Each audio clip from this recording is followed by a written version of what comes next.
더 나은 내일을 준비하는 시간 KBS 1라디오 김성환의 시사야. 코로나19 재확산으로 비대면 수업이 계속되면서 돌봄 공백에 대한 대책 마련이 시급하다는 목소리가 나오고 있습니다. 21대 국회에서도 초등 돌봄 교실 체계 마련을 위한 특별법이 발의됐지만 법안을 둘러싸고 의견이 엇갈리는 상황이다 보니까 통과까지는 시간이 좀 걸릴 것으로 보이는데요. 오늘 인터뷰 시간에는 정치하는 엄마들의 강매정 활동과 연결해서 이 아동 돌봄 공백 실태와 함께 온종일 돌봄 특별법에 대한 이야기 나눠보겠습니다. 안녕하십니까?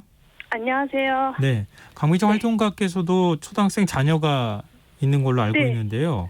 예. 지금 그 돌봄 문제 어떻게 해결하고 계세요? 네, 지금 1학년을 올해 입학했는데 학교를 이제 아직 제대로 다녀보지 못하고 코로나가 돼가지고 돌봄 교실을 1학기 때는 이용했는데 그 돌봄 만족도가 그렇게 높지 못해가지고 지금은 제가 이제 친정 근처에 있어서 친정 부모님과 서울시에서 운영하는 그 우리 동네 키움센터를 이용하면서 지금 이어오고 있습니다. 같은 그 또래 아이를 둔 학부모들하고도 얘기를 하실 거 아니겠어요? 네. 다 지금 사정이 비슷비슷한 거죠?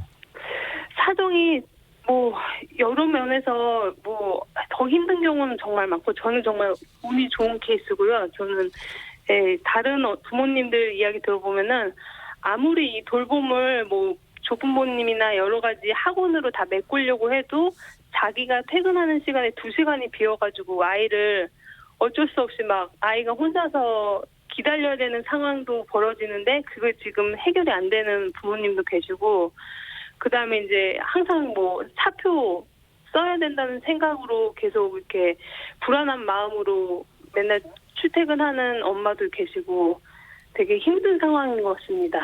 지금 학부모 입장에서는 이러지도 못하고 저러지도 못하는 이런 상황인데 네. 이 민주당 장철민 의원실에서 실시한 설문조사에 따르면은 맞벌이 직장인 2명 중 1명이 자녀 돌봄 문제로 퇴사를 고려하고 있다. 이런 내용이 나오는데요. 이 정치하는 엄마들에서도 혹시 이런 문제들에 대해서 파악하신 게 있나요? 예, 이게 진짜 비약이 아니고요. 저희 단체가 나오게 된 것도 사실 엄마로서 이제 그 엄마가 되는 순간 자기 경력과 육아 둘 중에 하나만을 강요받게 되는 상황에 놓이게 되는 것 때문에 이 정치라는 게 필요하다고 하면서 시작이 된 거거든요. 실제로 이 엄마들이 겪는 경력 단절 문제가 굉장히 심각하고요. 주변에서도 보면은 이제 초등학생 아이를 두면서 어쩔 수 없이 돌봄 공백 때문에 퇴사하는 엄마들도 되게 많으세요. 지금 정부가 돌봄 공백을 메우기 위한 방안으로 가족 돌봄 휴가를 최장 20일까지 연장하기로 했지 않습니까? 네네. 실효성이 있을까요? 지금 이런 상황에서? 그게 하루에 5만 원을 지원해 주잖아요. 네. 근데 이제 8시간 근무한다고 나누어 봐도 이게 최저시급에 미치지 못하고 근데 고정 지출비는 계속 나가는 상황에서 그 5만 원이 과연 얼마큼의 이 보조가 될지 그래서 실효성이 좀 떨어진다고 보고요. 그다음에 이제 이게 좀 강제성이 없다 보니까 아무래도 이거를 이렇게 눈치 보게 되잖아요. 이 휴가를 자유롭게 쓸 수 있는 조직이 아닌 곳에서는. 그래서 가능한 회사도 있겠지만 그렇지 못하는 회사도 많은 것 같습니다. 당장 다음 주, 그러니까 21일부터 수도권 지원 학교의 경우에 등교 수업이 다시 시작되지 않습니까? 네네. 근데 등교 수업과 원격 수업을 지금 병행해서 일주일에 한두 번 등교한다는 정부의 결정에 대해서는 어떻게 보세요? 물론 이제 방역이라는 문제가 있어서 조심스럽게 말씀드리지만 학교는 계속 열려 있어야 된다고 봤거든요. 그러니까 이렇게 안전하게 아이들이 이렇게 돌봄을 받을 수 있고 아이들이 상황이 어떤지를 살필 수 있는 유일한 기관이 그 학교인데 학교마저 문을 닫게 되면 이번에 방금 일어난 사건처럼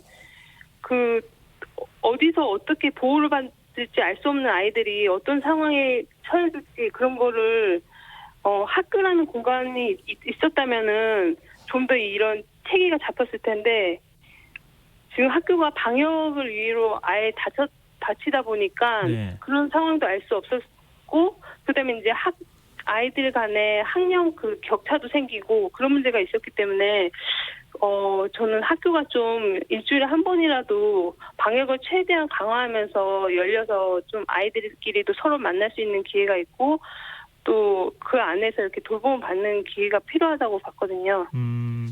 오늘 조희연 서울시 교육감이 10월 중순부터 그러니까 사회적 네. 거리두기 2단계가 계속된다는 전제에서 초등학교 네. 1학년과 중학교 1학년은 매일 등교할 수 있게 해달라 이런 제안을 내놨는데 네. 이 제안에 대해서 어떻게 보세요?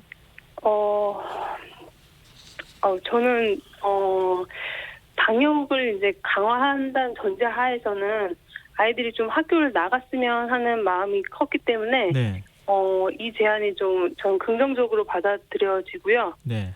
네, 그렇습니다. 그러니까 아이들이 일단 학교를 나가게 되면 돌봄 부담이 상대적으로 좀 줄어들고 아이도 학교 생활에 적응하면서 지낼 수 네. 있게 될 것이다. 이제 이런 기대를 하시는데 방역에 네. 대한 우려, 그러니까 감염에 대한 우려도 좀 있긴 있잖아요. 예, 여전히 있긴 한데 지금 너무 수개월째 아이들이 상호작용이나 뭐 이런 소통이 없는 채 이 각각의 집안에만 이렇게 고립되다 보니까 그로 겪는 어떤 심리적인 어떤 우울감 같은 것도 크고 그래서 이제는 조금씩 이렇게 좀 학교가 좀 더 적극적으로 이렇게 방법을 고려해 나가면서 문을 열고 함께 이 방역 돌봄의 어떤 새로운 모델을 찾아야 되지 않을까라고 생각을 합니다. 네, 알겠습니다.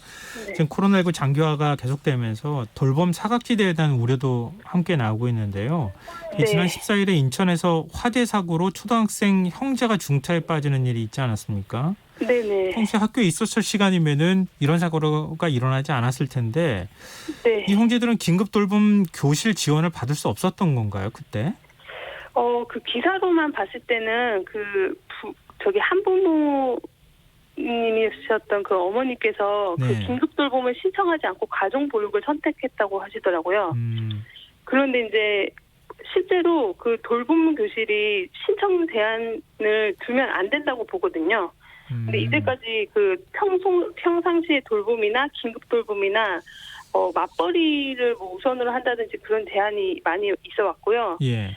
특히나 이번 경우처럼 볼 수 있듯이 이렇게 방역을 이유로 학교나 지역 아동센터, 작은 도서관 등이 모두 문을 닫아버려서 위기 아동이 지금 벼랑 끝에 내몰린 상황입니다. 네. 네. 근데 학원은 계속 열지 않습니까?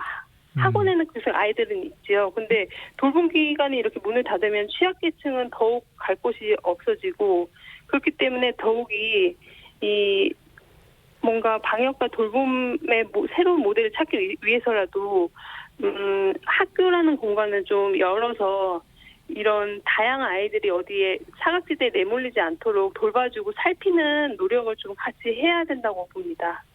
이게 참 어려운 문제인데 네.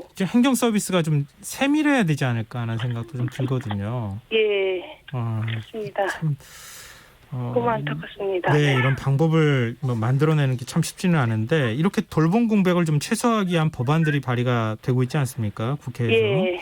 네. 온종일 돌봄 특별법안이라고 하는 게 발의가 됐다고 하는데 이게 어떤 네. 내용입니까? 예, 이게 지난 6월에 권칠승 의원과 또 8월에 열린민주당 강민정 의원이 각각 온종일 돌봄 운영 지원에 관한 특별법을 마련했는데요. 예. 이게 한마디로 어떤 지자체가 초등 아동의 돌봄에 대한 책임을 지고 교육부 장관이 계획을 수립하면서 이 지자체가 운영을 한다는 안인데요. 그 강민정 의원안은 여기에 한술 더 떠서 돌봄 교실과 관련해서 학교는 공간만 제공하고 운영은 지자체가 책임진다는 내용입니다. 네.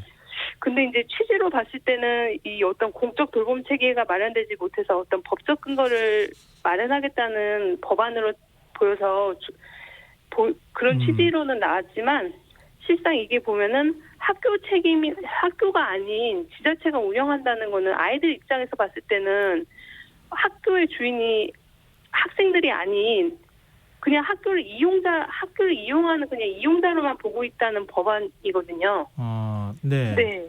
그러니까 쉽게 말해서 지자체가 그 공간만 빌려서 운영을 하게 되면 방과 후에는 그 학교 학생이 아니라 법적으로나 행정적으로 학교 공간을 임대 운영하는 어떤 지자체 프로그램의 이용자가 돼버립니다. 그 네. 돌봄교실의 아이가.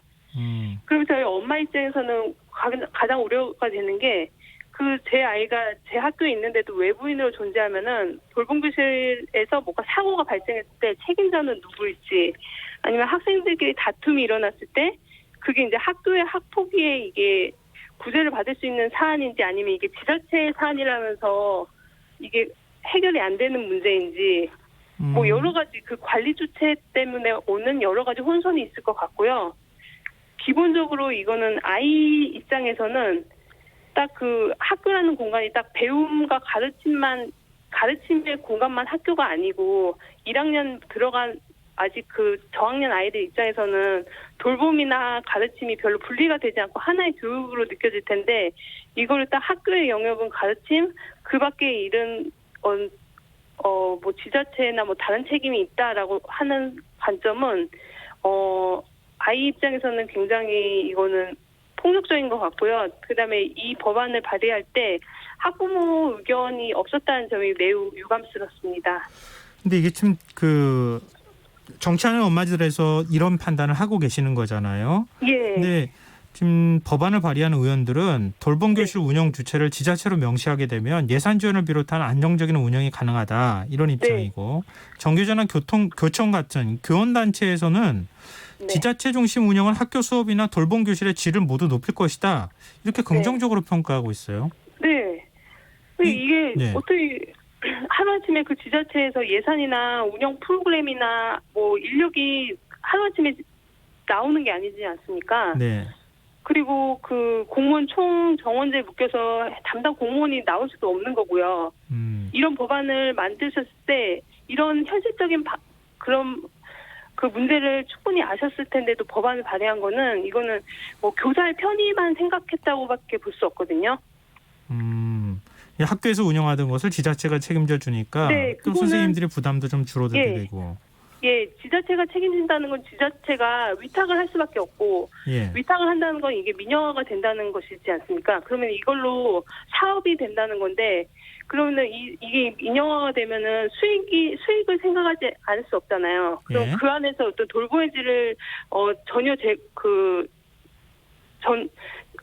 전제할 수 없는 거고, 그 안에서 아이들이 안전권과 학습권을 보장받으리라고는 별로 이렇게 기대가 안 되는 법안이고요. 근데 지금 감염병 같은 특수한 상황에서는 이런 방식으로라도 돌봄 공백을 좀 메우는 거, 이거는 대안이 안 되나요? 지금같이 이런 특수한 상황에서요. 지금도 되게 특수한 상황인데, 이 법안이 원래 이 코로나 상황이기 때문에도 나오긴 했지만은, 기본적으로 이 돌봄교실에 대한 법적 체계가 없었기 때문에 계속 논의가 되었던 법이거든요. 근데 이게 5월 달에 그 교육부가 이런 법안을 하나 발의했었어요. 초중등 교육법 개정안이 나왔었는데, 거기에서는 이 돌봄교실의 주체를 학교 사무로 본다라는 안이었거든요. 근데 이게 교원단체들의 반발에 의해서 3일 만에 철회가 됐었거든요. 이걸 되게 반대하고 있는 겁니다. 이 책임이 학교로 오는 거에 대한 굉장한 부담을 갖고 계시는 것 같고, 그렇다고 저희 부모들이 이거를 그런 어떤 행정적인 부담을 교사들이 다 떠안아야 된다라고 말하는 건 절대 아니고요. 그거에 대한 어떤 그 절충적인 현실 안은 모색해 나가야 되지만, 부모들이 제일 원하는 건 안전한 공간인 학교에서 이 돌봄을 받고자 하는 거고, 그 책임이 학교에 있다는 거는 학교의 주인은 학생들이니까 너무 당연하다. 이 점을 지금 강조하고 싶은 점입니다. 지금 아이들을 두고 그러니까 학교하고 지자체가 서로 책임 떠넘기기를 하면 어떻게 되느냐, 뭐 이런 좀 걱정도 같이 이제 하고 계시는 것 같은데요. 예를 들면 돌봄 전담사들의 경우에는 좀 전문성이 있지 않습니까? 돌봄 전담사를 처우를 좀 개선한다거나 이런 방식으로 좀 지속적으로 아이들 돌볼 수 있는 환경을 만들어주는 건 대안이 안 될까요? 예, 그게 하나의 대안이라고 저는 보고 있고요. 그 돌봄 전담사들이 지금 현재 그 초단시간 시간제 계약직으로 일을 하고 계시는데요.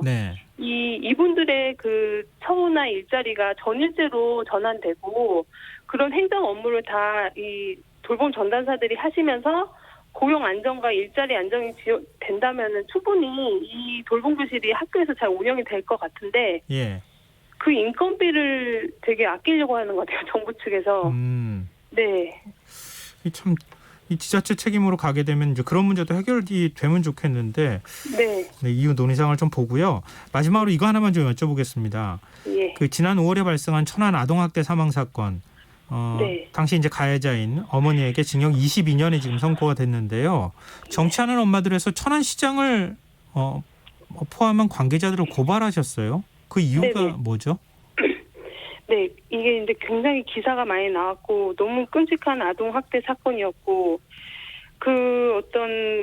특히 그 가해 부모의 어떤 악마성에 대한 언론의 어떤 집중적인 보도가 많이 있었지 않습니까? 네.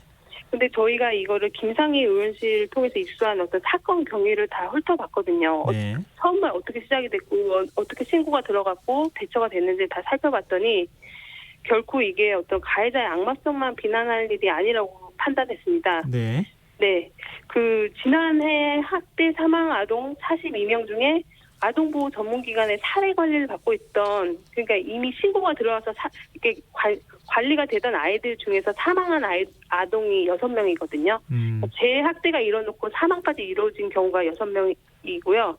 이번 천안 사건의 경우에는 수차례 아이를 살릴 기회가 있었는데 경찰과 지자체 그다음에 아동보호 전문기관의 어떤 직무유기로 골든타임을 수차례 놓쳤습니다. 네네. 그런 걸 겪고 나서 이게 시스템의 문제가 아니라 그 안에 속해 있는 사람들이 얼마나 아이를 살릴 의지가 있었는지 그런 게 더 중요하다고 봤고 그 과정에서 그 책임자인 어떤 기관장이라든지 지자체장 등의 어떤 아동보호복지법 안에서 책임 소재로 명시된 사람들의 어떤 직무유기가 이 아이를 사망으로까지 이끌게 했다고 보고요. 네, 알겠습니다. 네, 다시는 그런 이유로 저희가 이제 고발을 하게 되었습니다. 네, 아동학대를 막을 수 있도록 지자체장이나 관련자들이 좀 더 노력을 기울여야 되는 것이다. 그런 책임에 네. 대해서 좀 방기했다 이런 지적이시군요. 예, 네, 알겠습니다. 오늘 말씀 고맙습니다.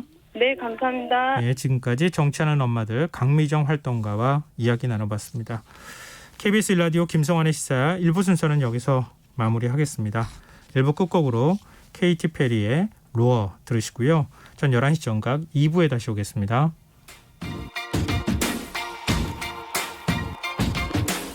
I used to bite my tongue and hold my breath, scared to rock the boat and make a mess. So I said quietly, agreed politely.